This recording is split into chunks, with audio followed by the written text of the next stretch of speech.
versus left. Concrete versus tundra. Zealots versus dogmatic.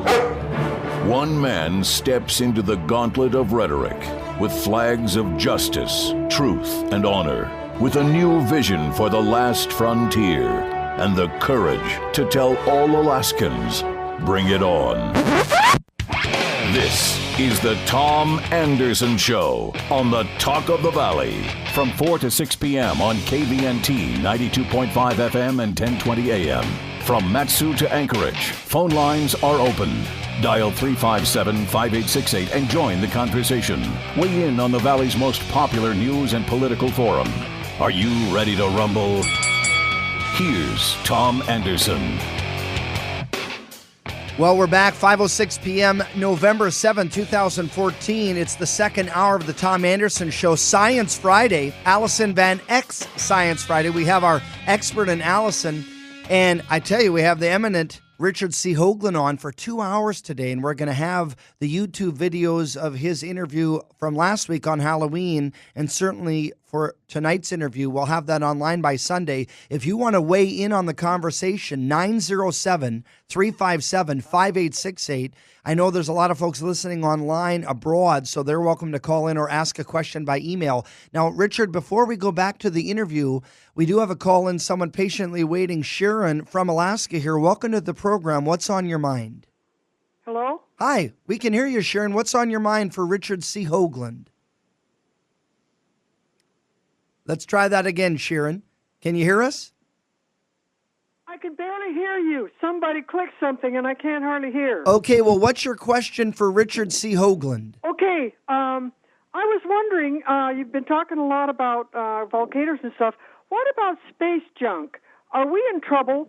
Do we have to worry about going outside and having something fall on our heads? No, absolutely not. Would it burn up in the atmosphere first? Oh, yes.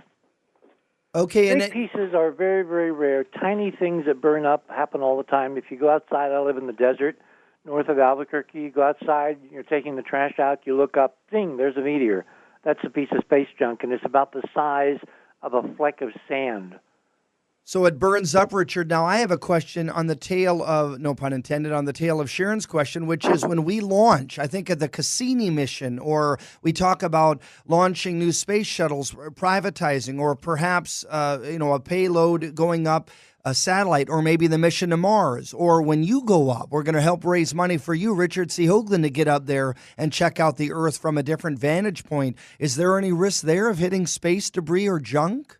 No. There's so many other problems and technological things that can go wrong that the debris situation, unlike the 50s, grade B movies, sci-fi movies where they showed, meteors pelting spaceships all the time, nothing like that happens. They're tiny pieces. They're few and far between. And the only time you really see something interesting is when the Earth crosses, for instance, the tail of a comet, and you get a lot of tiny dust entering the atmosphere.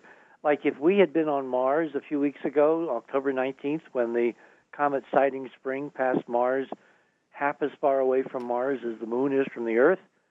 Apparently now from the satellites that NASA and ESA and the Indians have in orbit around Mars, the 3 or 4 main spacecraft, they had an incredible meteor shower all that night as millions of little pieces of dust entered the upper Martian atmosphere. And if you'd been a Martian standing on the surface looking up, you would have seen the sky almost turn to fire. So we don't have that spectacular to see here on Earth, fortunately, because along with the small stuff, there can be some big stuff, and you don't want to get hit by the big stuff. But no, the average meteor that people see are zero problem, zero, impact in terms of our lives. And the number of people in history who've actually been hit by meteors, I think there's maybe 1 or 2 in all of recorded history. Wow. I hope that answers your question, Sharon. Thanks so much for the call. Yeah. Okay. Thank you, my dear. Keep listening. Okay, Richard C. Hoagland is his name, 907-357-5868 if you have a question. Allison. So back to pyramids. We, before the break, were talking a little bit about the composition stone of pyramids and its crystalline structure, like in granite. Now, I had heard, and you had you had kind of debunked this, is that it had an electrical property, and I guess No, I didn't debunk it. What I said was the important effect is not electrical. Even though that's going on, that's a minor effect. The major effect, again, by our measurements, is an invisible tremor in the force of something called the torsion field, or more colloquially, the ether. And we have created instrumentation that measures that specifically apart from any electromagnetic effects. And our measurements indicate that all pyramids and all the ancient sacred sites that we have visited so far are really good at amplifying this invisible background energy field, and that's the field that does interesting things in terms of raising consciousness, making plants grow better, extending lifespans, creating bumper crops if the seeds are properly exposed. I mean, when we went to Cal, one of the Mayan elders took me aside and said, me and Robin, took us aside and said, you know that they used to bring from 40, 50 miles away the seeds before planting season to the complex here. I've heard that in several different place them in the places. Square as part of a week-long festival. But the real reason was to expose the seeds to the torsion field changes that I was measuring at Chichen Itza. I mean, it was so amazing to sit on the top of one of these pyramids with our Mayan guide. His name was Francisco. And he's sitting there, and our feet are dangling over the edge, several hundred feet above the ground. And I'm watching the laptop, and he's watching the laptop, and the lines are squiggling up and down. And he says, my God, he says, I never thought I would see this. My great-grandmother used to tell me about these energies. But we, the only way we can tell is by feeling, by sensing it. He says, I'm watching on this screen what my great-grandmother told me these things were built to do. And Allison, you've talked about, we got about 2 minutes before the next break, but Allison, you've talked about this, and we talked about last weekend, the comparisons of all the different pyramids across the world. That was something that when you had talked about your experience at Chichen Itza, there was a pyramid in Peru in 2013. I just got back from the Electric Universe conference this year in April, and I said, I was just raring to go and to study and start measuring things myself. Of course, once you get through the videos of Carl Monk, what else would you be thinking? I get back from Albuquerque, and I watch, I'm going through stuff, and I find this article about a pyramid that was destroyed just outside of Lima, Peru. Yeah. 2 development companies just mysteriously got lots and lots of gas money and funding, and haul their equipment across the desert, out of the way, where there just doesn't make any sense, and they start destroying the 20-meter high, or the 20-foot high pyramid, which was the most important. So was that a subterfuge you're saying? Was that not the real purpose, construction? Look, that's a lot of gas money, and that's a lot of crews. That's a lot of equipment. I know what it costs to run just one excavator for one full day. To get a team, the 2 companies worth of people together to work as hard as they can until the federales show up and stop them. In this case, it was the village mayor and the people that lived in in Lima that said, wait a minute, wait, what are they doing? And so now there's a lawsuit involved, and people want to hold them personally liable. But I just found it very interesting that these people were so well funded to destroy something so important to human history. Well, Richard, we have another break. They come so quick. Richard C. Hoagland is his name. I also want to talk. Allison wrote about Bosnia and the pyramid there. Believe it or not, there's one there. And in China. And I think of the mounds. Now, those may be American Indian related in Tennessee and some of the southern states. Well, there's more than one. They're not. My gosh. There are fields of pyramid in western China, and in Bosnia there are these huge things that most people thought were mountains. And I forget the name of the archaeologist, the independent guy who says they're not mountains, they're an actual ancient man-made pyramid. Well, we're going to talk more with Richard C. Hoagland. We'll take your calls, 357-5868 if you're local, add a 907 for the area code if you're not. Tom Anderson Show, Allison Van Eck's Science Friday. with Richard C. Hoagland.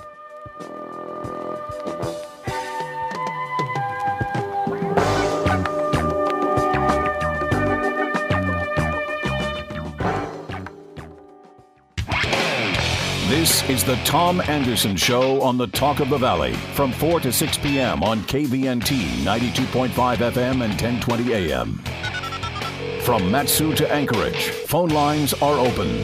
Dial 357-5868 and join the conversation. Weigh in on the Valley's most popular news and political forum. Are you ready to rumble? Here's Tom Anderson. And we are back, 5:19 p.m. Hey, it's November 7th. That means it's Science Friday. Allison Van Eck and I, we're hosting tonight Richard C. Hoagland. We'll take your calls at 907-357-5868. Before the break, we were talking about, Allison talked about the destruction, sadly, of a pyramid. And then we got into the tangent of China and other places. And Richard, Bosnia is one place where some say there is absolutely unequivocally guaranteed a pyramid, while others, I was reading here something from a official website of Robert M. Schoch, S-C-H-O-C-H. Apparently, he's from Boston University, and he has an article, The Bosnian Pyramid Phenomenon, and he says he attributes that it's not a pyramid to Dr. Zahi Hawass, the Secretary General of Egypt's Supreme Council of Antiquities. And apparently this Dr. Hawass says it's geologically formed, it's not man-made.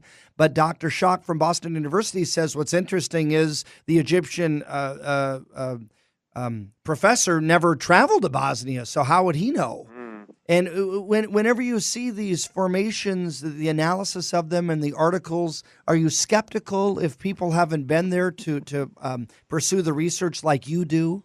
Well, obviously, science has to be science. It's got to be experiment. It's got to be testing. It's got to be hypothesis and then more testing. And duplication. If you have an opinion, having not been anywhere and looked at any of the data, your opinion is kind of worth what the guy that I debated on Charlie Rose's show on CBS years ago, who admitted, his name was Steve. I forget his last name. He's head now of the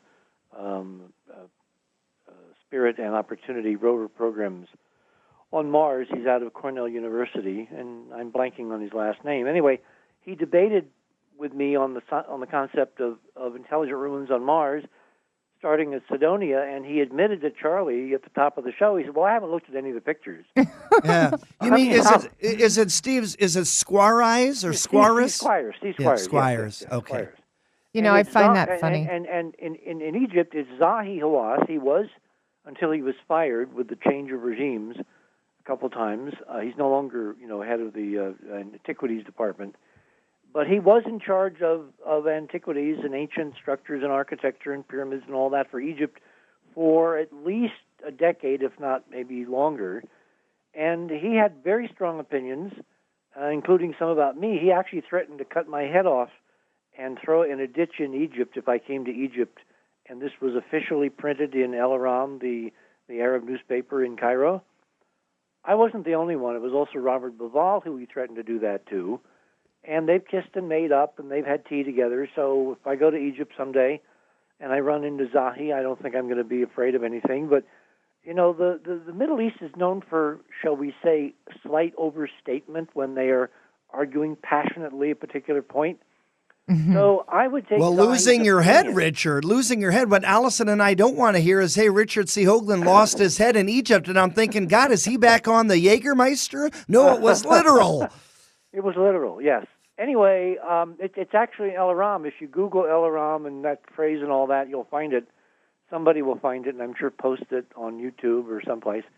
The point is that Zahi made his assessments of me and his assessments of Yugoslavia in the same way. Off the cuff, shoot from the hip, no research, no real, thinking through what he said. I was actually invited, Robin and I were invited to measure the pyramids in Yugoslavia, in Bosnia, last year, and because of schedule conflicts, we couldn't do it.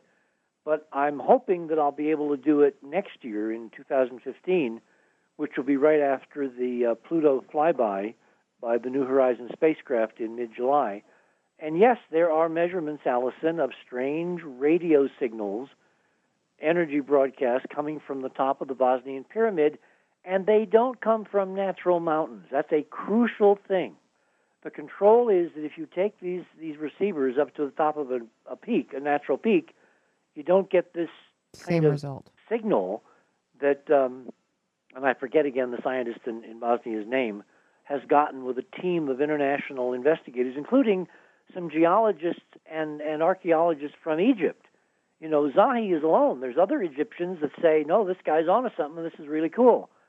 What's intriguing to me is that the pyramids in Bosnia are of the same scale as the pyramids we've been looking at and measuring on Mars via the NASA data. Sir, so something that stands out. If you're looking for links between Mars and Earth, and you're looking at a history which is much, much bigger than the measly 6,000 years that mainstream historians accord to modern civilization on Earth, there's a huge amount of time, as Joe said before, one of the breaks a little while ago, for a lot of other advanced guys to have been here and disappeared. And I'm not talking aliens or ETs. I'm talking human civilization. When you look at the stuff that we make, if it's not made out of rock, if it's not made out of granite, if it's not piled up into a big pile of limestone in a pyramid, the rest of the stuff that humans make quickly goes away. It's incredibly transient. It's corroded, it's oxidized, it's destroyed by floods or earthquakes or forest fires or microbes or any of a zillion other ways that artifacts disappear.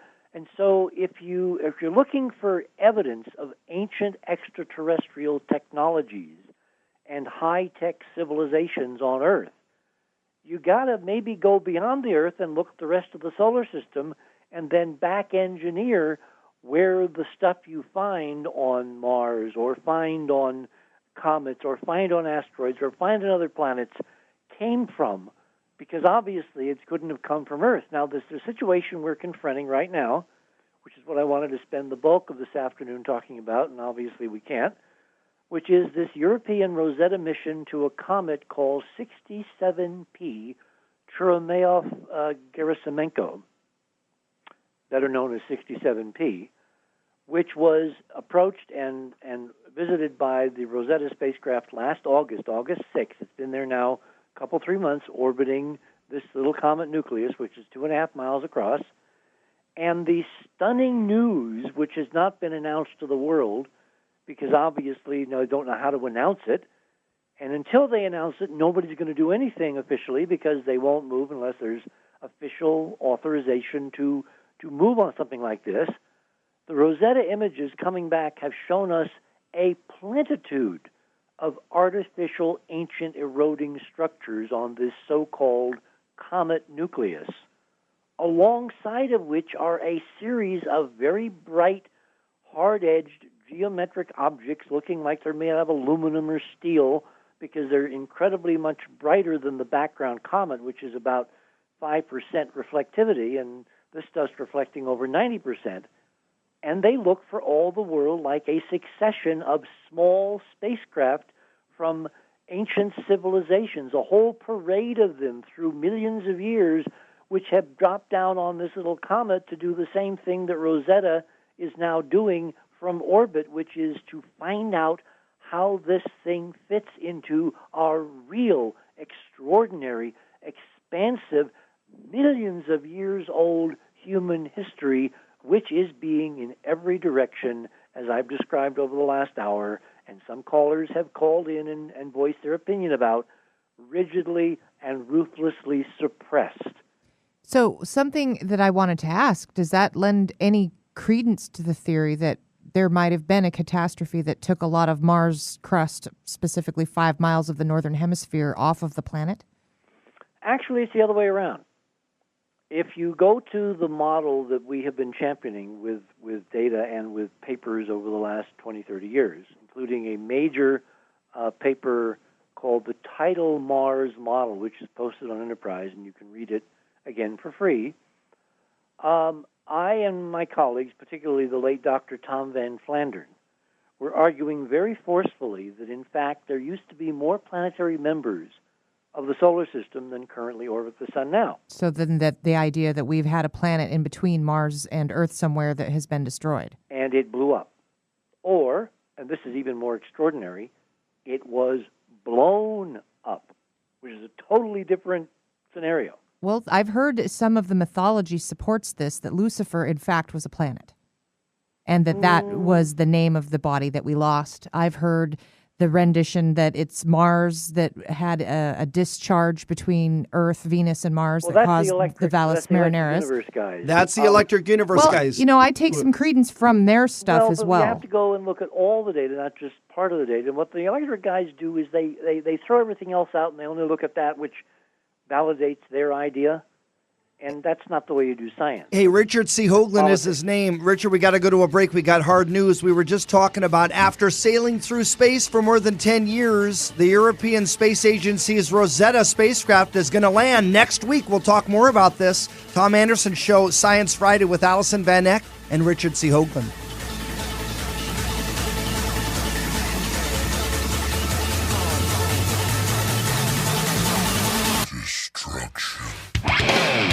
This is the Tom Anderson Show on the Talk of the Valley from 4 to 6 p.m. on KVNT 92.5 FM and 1020 AM.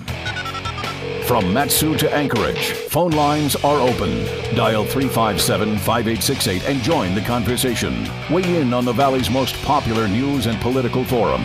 Are you ready to rumble? Here's Tom Anderson. And we are back November 7th, 2014. Richard C. Hoagland is our guest. Allison Van Eck, Science Friday on Tom Anderson Show. Now, let me recap what we were talking about and what we will finish this broadcast with over the next two segments. Basically, after sailing through space for more than a decade, the European Space Agency's Rosetta spacecraft is now less than a week shy. November 12th is the big day of landing a robotic probe on a comet. And Philae is the name of the lander that'll come out of the Rosetta orbiter, and it's scheduled to touch down on the comet 67P on Wednesday, November 12th at 7:35 a.m., which would be 10:35 a.m. Eastern Standard Time. Now, this is the interesting thing. After touching down November 12th, Philae lander will obtain the first images ever taken from a comet's surface. It'll also drill into the surface to study the composition and witness close up how a comet changes as its exposure to the sun varies. The other thing, Philae can remain active on the surface for only about 2.5 days. Now, its mothership, the Rosetta spacecraft, will remain in orbit around the comet through 2015. And, you know, some people say that's the originations of the solar system and similar rocks. Now, before we get back to Richard C. Hoagland, Allison, you wanted to do a kind of a nexus. We were talking about the electric universe. And well, I certainly don't buy into anyone group's theories wholesale without scrutiny, for sure. Never, ever. I like to look at the situation of the evidence myself and say, okay, from what I understand, this is either possible or it's not.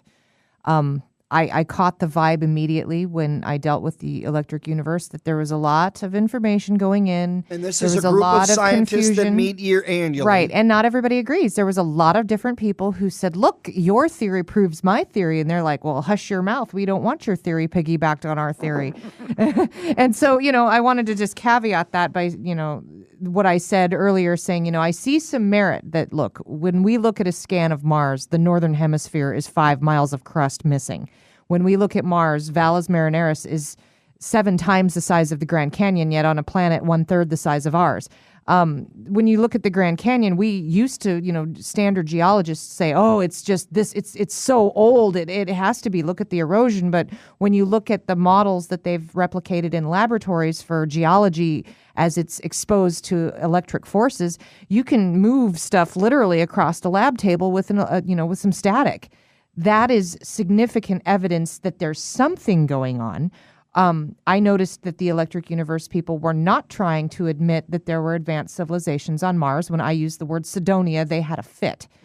And recall also this event in 2013. Allison Van Eck went with Brad Swenson, Right, and they were filmers there, and they attended the Electric Universe conference in New Mexico. Well, guess what? Last Friday, October 31st, when we had Richard C. Hoagland back on the show, Allison said, "Richard, why weren't you there? Why weren't you speaking? You're an expert globally." And he said he wasn't invited. So, Richard, what's the root of that? Is it just disagreement in research? Well, look, this is soap opera. I hate soap opera. The reason the UFO movements and the civil rights movements and all movements don't make progress is because there's this incredible, turning the guns inward and, firing on yourself as opposed to dealing with the problems and taking on the exterior enemies that you've got. The bottom line. Great analogy. The bottom line is that this is far more political activism to get honesty in science than it is science. that's a fact. There is a litany of academic suppression of ideas they don't like, that they're not in favor, that they're not, on the page, that are beyond the page, off the bottom of the page, whatever cliche you want to use. And so I'm not surprised at all by the Electric Universe people. I just want to caution people listening in the broader audience that, yes, there's some intriguing evidence that they've got another piece of the puzzle, but they don't have the whole puzzle. And I would agree with you 100%. Now, something that stood out to me and why I decided to go and wave Sidonia words around at the Electric Universe conference was, I had seen the math first. I didn't see... look, let's be honest. I was born in 1978. When you were doing all the stuff that makes you cool, I wasn't born yet. So I came to this line of study through a different method. You're making me very, very, very experienced. You're experienced, sir. Yeah, we're talking about the ancient pyramids and the ancient Richard C. Hoagland. No, but so your point is... I came at this from the Karl Monk perspective, where he did a bunch of math problems that I checked his math, and then one of a couple of clicks down the line, he says, well, this math doesn't mean anything on Earth, but if you apply it to Mars, bam, and then he shows me a face that's placed where the Sphinx is in comparison to another pyramid, where our Giza pyramid is, and then they show us the geometry. Tom and I were looking this up, studying a little bit last night, and I pulled up the geometry of the D&M pyramid. Not only did I show him an aerial photograph taken from the Viking mission, and you can see the perfect geometry of the three, the face sides, and you can see how that geometry differs on the two base You're wings. talking Mars, not I'm talking Egypt. Mars. I'm talking Mars. There's a five-sided structure that is a perfect five-sided pyramid. But what makes this pyramid so special is that if you cross-section it across from right to left, if you were to look at the face as the northern hemisphere's side, if you were to cross it through and duplicate it and create the symmetry, you would have a six-sided pyramid. But if you take that other side and you double it, instead you have a star. This is a very specific kind of geometry that doesn't just happen. It's a geometric mathematical resolution of what's called 5- and 6-sided symmetry in one object.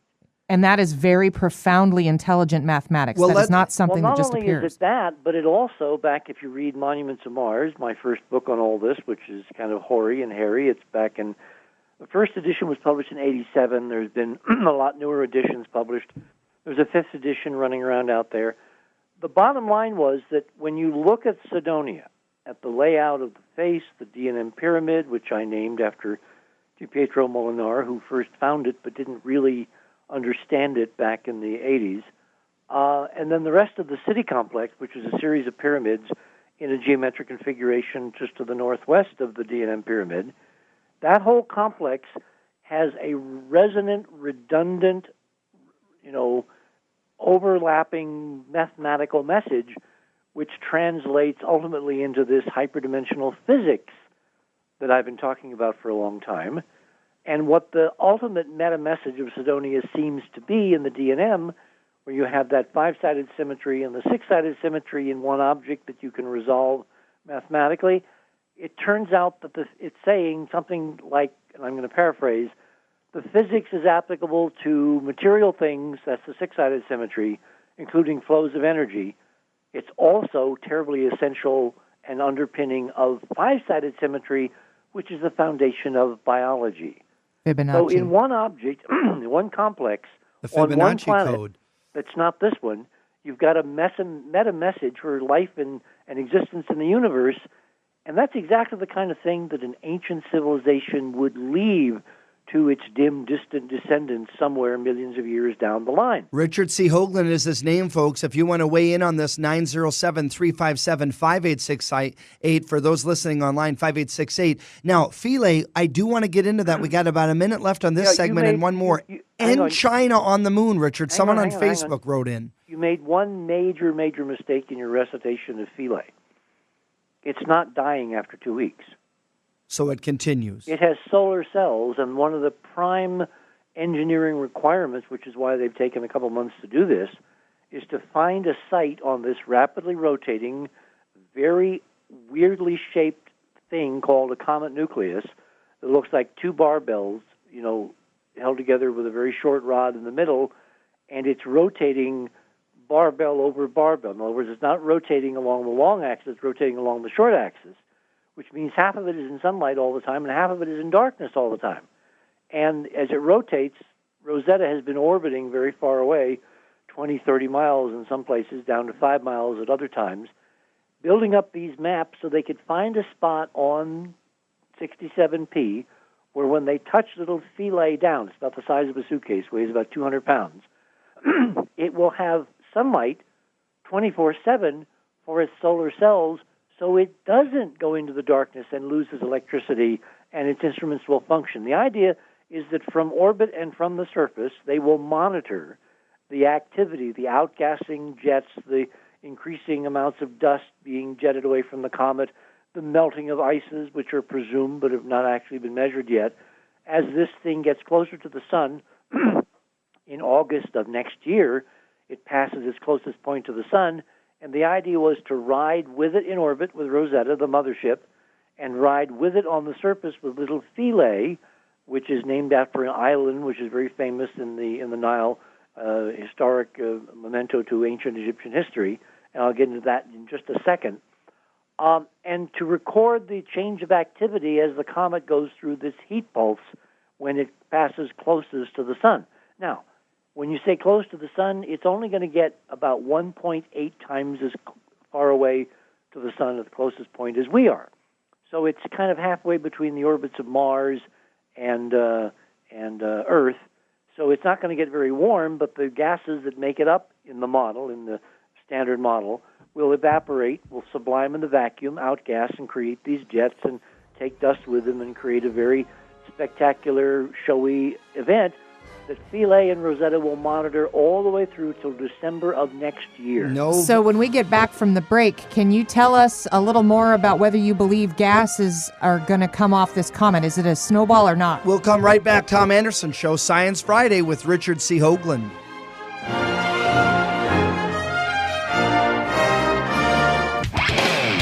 This is the Tom Anderson Show on the Talk of the Valley from 4 to 6 p.m. on KVNT 92.5 FM and 1020 AM. From Matsu to Anchorage, phone lines are open. Dial 357-5868 and join the conversation. Weigh in on the Valley's most popular news and political forum. Are you ready to rumble? Here's Tom Anderson. Well, we're back. Science Friday with Allison Van Eck and me, Tom Anderson. Richard C. Hoagland is the guest. Folks, after 10 years, finally the Rosetta spacecraft, a week shy of landing a robotic probe on a comet. Philae is the lander's name. And, the landing site, it was formerly known as simply Site J, now has an official name. It's Agilkia, the name chosen after an ESA public essay competition. And it's in keeping with the mission's Egyptian theme. Apparently, it refers to an island on the Nile where ancient buildings were relocated after the island Philae flooded. And Richard C. Hoagland, you were talking about this prior to the break. What is the catch? Is there something we don't know? No, well, going back to the beginning of the show where Allison's wonderful obsession with pyramids is really nice. Because, the Rosetta mission and the ESA, the European Space Agency, as a multinational consortium supporting and funding and directing this mission, is demonstrating again and again and again its overwhelming Egyptian roots. The very name Rosetta comes from the Rosetta Stone, which was the slab that was found back in the 18th century when Napoleon was invading Egypt in one of his many military campaigns. They found this stone where there were 3 separate languages, each translated into the other, which gave them what they call a bilingual, so that you can translate from ancient Egyptian to modern Egyptian, called Demotic, to Greek. So you had 3 languages and interlingua abilities to translate between them, and so it became the code key, the code breaker for the entire hieroglyphic system. Well, the second piece of that puzzle that helped Champollion solve the hieroglyph problem and open to Egyptologists this incredible language going back thousands of years from a whole part of the earth that only had amazing architecture, but nobody could read the language. The second piece in that decoding scheme came from the island of Philae, where there was an obelisk on which was, again, a bilingual between Greek and Egyptian. And so between these 2 sources, the Egyptian language and the entire Egyptian experience and drama and adventure and civilization and window into that extraordinary history of human beings thousands of years ago and along the Nile came into focus, because suddenly we, the human race, could read what they had written and left for us. Well, it's interesting that the hallmark of this mission to this comet by ESA is a little spacecraft called Rosetta, meaning that they envision it as the code key, as the code breaker to solve the mystery of comets in the solar system, how comets lead to the development of planets and how planets lead to the development of life, et cetera, et cetera, et cetera. So they have big hopes, and they've attached these 2 key names in the unfolding decoding of Egyptian history into this mission. There's only one little teensy-weensy problem. They're not dealing with a comet. They're dealing with a spacecraft, an ancient spacecraft about the size of a small mountain, 2-3 miles across, about the size of the D&M Pyramid on Mars, Allison, about the same, 2 miles across. And on this ancient structure are buildings and walls and all kinds of artificial architectural things spotted by the amazing cameras on the Rosetta spacecraft as it orbits, and we can only pray that this little Philae spacecraft with all its cameras lands successfully like a thistle. It's going to take 7 hours to gently fall from like 20 miles away, and the gravity of 67P is so tiny, like 10,000ths of that of Earth, that even under free fall, just before it touches the surface, the Philae spacecraft will only be traveling about 1 meter per second. That's 3 feet per second. That's a gentle bump into your garage wall as you dock your car in your garage at night after driving up the driveway. So 67P, Richard, I'm looking here on the Jet Propulsion Laboratory, California Institute of Technology photos, November 6, 2014, jpl.nasa.gov. You're saying that you believe 67P is not a comet, but in fact an ancient spacecraft. Yep, and we are posting in another week, next Wednesday. I'm hoping to have finished before the landing of Philae on the 12th, a major paper on Enterprise detailing all of the photographs and all of the structures that have been photographed from orbit by Rosetta with its 2 cameras, OSIRIS and the NavCam cameras. And there's no doubt in my mind that we're dealing with artificial structures, nor will there be doubt in your mind when you take a look at these things, because that kind of symmetry, that kind of manufactured geometry, that kind of multi-layered, multi-tiered sets of objects, complete with windows. It's intelligent design. Does not happen by accident. Okay. So I had a question for you. And we have about 3 minutes. And, earlier before the break, I mentioned, now, maybe not this 67P, but comets in general. I've heard a lot of speculation that they're dirty snowballs, and that's why we see water signature in its tail as it's supposedly heating up as it approaches the sun. And again, this takes us back to the electric universe ideas that... However, let me interrupt you because we don't have a lot of time. By the way, let me ask you, Tom, what would you think I come back next Friday and do a report on what Philae has found after the landing? Yeah, you're giving us goosebumps, and we will be strict constructionists to talk just about that, not about pyramids. We won't get off. Exactly. So We'll call it a trilogy. Let's go back to Allison. The key difference, Allison, and you put your finger on the magical way we tell the difference. If you had a big spaceship and everybody died, and it was out there floating around, orbiting for billions of years, when you warm it up, what would be the first things to warm up and disappear from the object? The environmental gases the inhabitants used to breathe, like water, oxygen, carbon dioxide, nitrogen, various organic compounds. All that stuff is found in the spectra of comets. Our model says, based really now on what we're seeing on 67P, that is the outgassing of ancient environmental systems, tanks of fluids and gases used to keep the inhabitants alive when they were there. Now it's just a derelict, and they're venting through broken pipes and broken, containers and tanks and all that into empty space. The only way we're going to know which model is correct is if the Europeans tell us the truth when Philae lands, and we get to actually watch minute by minute. It's sampling the surface, looking at the close-up horizons and details, and giving us live images of what's really there next week. My friends, Richard C. Hoagland will be back. He just committed to this next week when Philae lands, has its lander go down on Comet 67P, which Richard C. Hoagland says is an ancient vessel. Richard, we will talk to you in 1 week, my friend. We'll have these YouTube videos posted of your most recent 2 interviews, and we thank you, okay? You got it, guys. Okay, have a great week. You too. Take care. Richard C. Hoagland, he'll be back next Friday. How lucky we are. Tom Anderson Show, Science Friday with Allison Van Eck, and now Richard C. Hoagland. Talk to you next weekend. Tell me, did you sail across the sun? Did you make it to the Milky Way to see the lights all faded? And that heaven is overrated. This has been the Tom Anderson Show on the Talk of the Valley, KVNT 92.5 FM and 1020 AM. Tune in Monday through Friday from 4 to 6 p.m. for another adventure into the mire and mayhem of Alaska policies and politics. From resources to regulations, promotions to prohibitions, pipelines to pipe dreams. He's Tom Anderson, and he's the Talk of the Valley on KVNT.